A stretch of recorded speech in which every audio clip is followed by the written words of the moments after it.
Hoje contaremos a história da Páscoa e as últimas pragas, que se encontra no livro de Êxodo, capítulos 13 a 15. Que a palavra de Deus chegue aos nossos corações como uma fonte de inspiração para nossas vidas.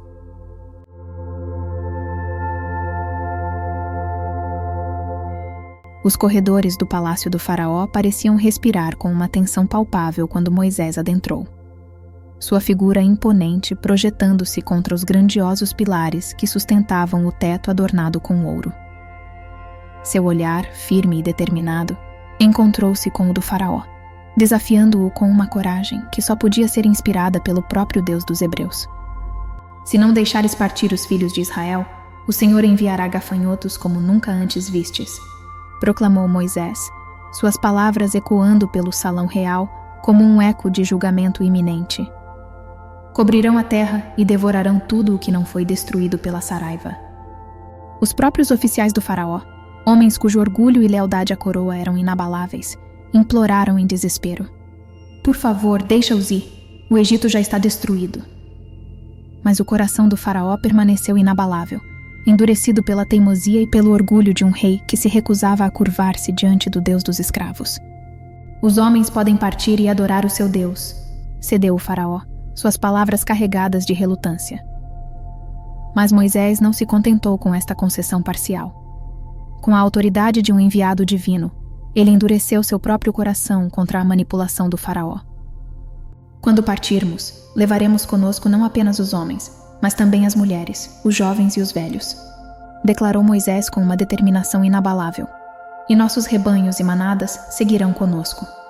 A ira do faraó explodiu em resposta, suas feições retorcidas pelo desdém. Absolutamente não, rugiu ele, sua voz ecoando pelas paredes do salão como um trovão de rejeição. E com um gesto de sua mão real, ele ordenou que Moisés e seus seguidores fossem expulsos de sua presença. Mas no dia seguinte, quando o sol se ergueu sobre o horizonte do Egito, os céus se encheram com uma nuvem de gafanhotos, uma praga como nunca antes testemunhada. Em uma enxurrada voraz, eles devoraram tudo em seu caminho, deixando para trás apenas desolação e desespero na terra, outrora exuberante do Egito. O salão do palácio do faraó estava mergulhado em uma tensão carregada quando Moisés adentrou, sua figura imponente contrastando com a majestade opulenta das paredes adornadas com ouro. Diante do trono do faraó, ele se ergueu com uma determinação inabalável, seu olhar fixo no monarca do Egito. Sinto muito pelo meu pecado, murmurou o faraó, sua voz carregada de uma mistura de humildade fingida e desespero genuíno. Por favor, peça a Deus que leve embora os gafanhotos. Moisés ergueu suas mãos em oração, seus lábios sussurrando palavras de súplica ao Altíssimo. E então, como se atendendo ao chamado do céu, um vento forte soprou do deserto, varrendo os gafanhotos para longe, até que não restasse nenhum. Um milagre tão poderoso que nem mesmo uma criatura permaneceu para testemunhar a fúria do faraó. Mas a benevolência do faraó era tão fugaz quanto a brisa que dissipara a praga. Assim que os gafanhotos desapareceram, seu coração se endureceu novamente contra Deus e contra os israelitas, e ele se recusou a ceder diante da vontade divina. Então, em uma demonstração de poder ainda maior, Deus instruiu Moisés a estender sua mão para o céu. Num instante, uma escuridão profunda e impenetrável envolveu toda a terra do Egito.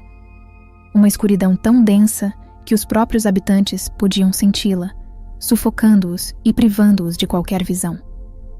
Durante 3 longos dias, o Egito mergulhou no abraço sombrio da escuridão, enquanto os israelitas desfrutavam de luz em seus lares, protegidos pela graça divina. Diante da prova inegável do poder de Deus, o faraó mais uma vez cedeu, mas apenas parcialmente, num último ato de resistência teimosa. Permitirei que vosso povo vá adorar no deserto, declarou ele, suas palavras carregadas de concessão relutante. Mas deixai vossos rebanhos e manadas para trás. Moisés encarou o faraó com olhos decididos, sua determinação inabalável ecoando em cada palavra que proferia. Não, levaremos todos, incluindo os animais. O faraó, consumido por uma fúria ardente, lançou um olhar de desdém para Moisés. Não deixarei o povo partir. Agora saia daqui e nunca mais volte. Ouça bem minhas palavras. Se eu te vir novamente, estarás morto.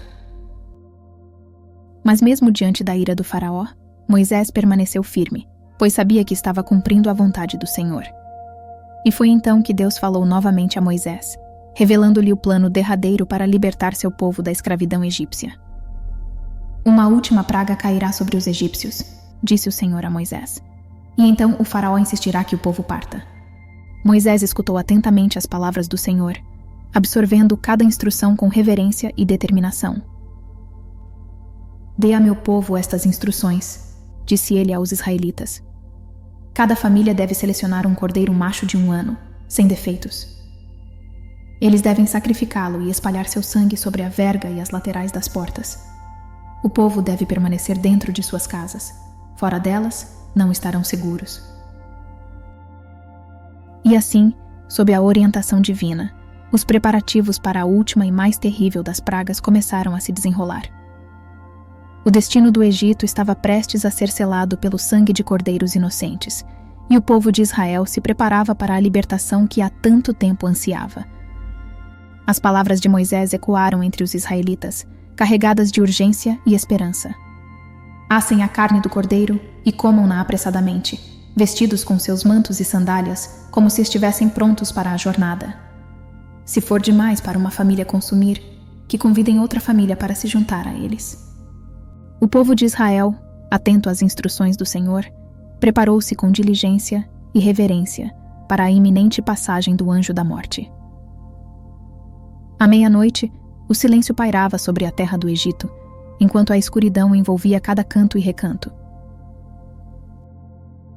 E então, como um espectro sombrio na noite, o anjo da morte deslizou pelas ruas silenciosas do Egito, sua presença invisível, mas sua missão terrível e inexorável. Das mansões douradas dos faraós aos casebres dos escravos mais humildes, a morte não fazia distinção. Gritos desesperados ecoavam pelos corredores das casas egípcias, permeando o ar noturno com o lamento da perda e da aflição. Mas, nos lares dos israelitas, onde o sangue do cordeiro havia sido cuidadosamente espalhado sobre as vergas e os umbrais das portas, reinava um silêncio sagrado. Ali, onde o sangue marcava a diferença entre a vida e a morte, o Senhor passou sobre eles com misericórdia, poupando os primogênitos dos filhos de Israel. Era o selo da aliança entre Deus e seu povo, o sinal de libertação e redenção que ecoaria através das eras. Faraó convocou Moisés e Arão, sua voz ressoando com urgência e tensão. Vão embora. Levem o seu povo, levem os seus rebanhos e partam. O clamor do faraó ecoava pelos corredores do palácio, enquanto fora de suas muralhas, o povo do Egito aguardava em antecipação e temor. As pragas haviam ensombrado a terra, e o peso da ira divina pairava no ar como uma névoa densa e opressiva. Mas desta vez, não era apenas o faraó que queria que os israelitas partissem. Todo o Egito ansiava pela sua partida, temendo que a próxima praga trouxesse morte e desolação para cada lar egípcio. E assim, com corações pesados e alívio misturado, os egípcios abriram suas arcas de tesouros, oferecendo aos israelitas joias de ouro e prata como um tributo à sua partida iminente. Enquanto as primeiras luzes do amanhecer começavam a atingir o horizonte, os israelitas partiram sob o manto protetor da noite, carregando não apenas suas posses terrenas, mas também a memória viva daquela noite fatídica.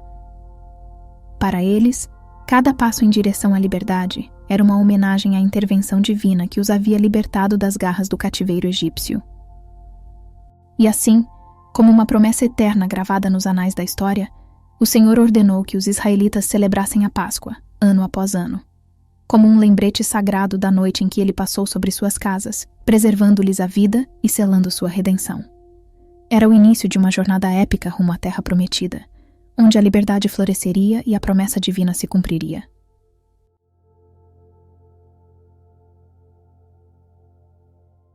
Esta é a 7ª parte de uma série de 13, onde contaremos a história bíblica de Moisés e o Êxodo. Continue conosco para não perder os próximos capítulos dessa história tão importante para todos nós. Se você ainda não é inscrito em nosso canal, clique no botão de inscrição e faça parte da nossa comunidade. Não se esqueça também de comentar, deixar o like e clicar no sininho de notificações. A sua presença e participação aqui é muito importante para nós. E se você perdeu os episódios anteriores, temos uma playlist completa com todos os vídeos na ordem cronológica. Hoje quero deixar um versículo que se encontra no livro de Êxodo, capítulo 14, versículos 13 e 14. Moisés respondeu ao povo: Não tenham medo. Fiquem firmes e vejam o livramento que o Senhor trará hoje, porque vocês nunca mais verão os egípcios que hoje veem. O Senhor lutará por vocês. Tão somente acalmem-se. Que a presença de Deus seja uma constante em sua vida, trazendo bênçãos, alegria e amor. Deus os abençoe.